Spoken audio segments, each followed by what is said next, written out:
Hi, Wilson Morales, Black Film TV. How's it going? It's going good. How are you? Good. So here you are, years older, get to do a lot more.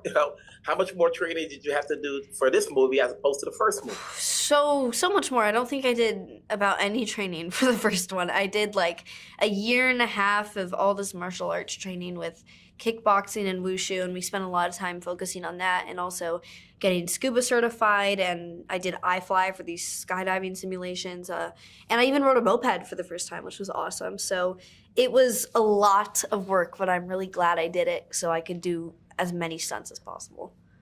Now, how much time did you have before you started production? You got the script, and then they were told, We had did a they tell you, like, you're going to have to do all of this stuff?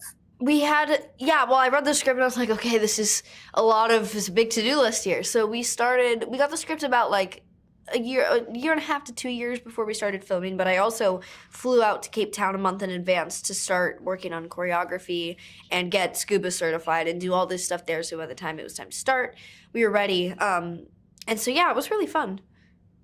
What's it like now to play a character a second time in a film and working with Dave again? I love it. And I think one of the only challenging parts was aging up Sophie to look at her in the perspective of she's a teenager now and keeping her personality from the first film, but also making her older. So I had to approach that with our director, Pete Siegel, and kind of talk and discuss, like, how is she now? Like, what is she wearing? What is she doing? What is she into? And I think it was a really fun process. It was bittersweet. It's like, oh, like, Sophie is all grown up now. And I love working with Dave, and I'm so happy to be back with him in this film. He's so special. I couldn't ask for anyone else to act with. He makes it so easy, and he's just talented. I love him to death.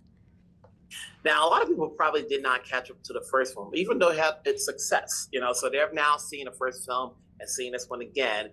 But for those who are now catching up, when you took on this role, what would you say it's about her character that best fits you? Um, I would say I think she has a huge sense of curiosity, and so do I. Like, she really is someone who doesn't like to give up, and I think we're similar in that way. When you're working with Pete again for the second time, but it's different because you're a year, you've had other projects in between that time. Is there anything you got from his direction this time around that helps you out moving forward, skill set wise, to whatever you do next? He always helps me with humor. Like, he has the best notes, and he loves a good dry read because Sophie's very sarcastic. So I love working with him comedically. He's great.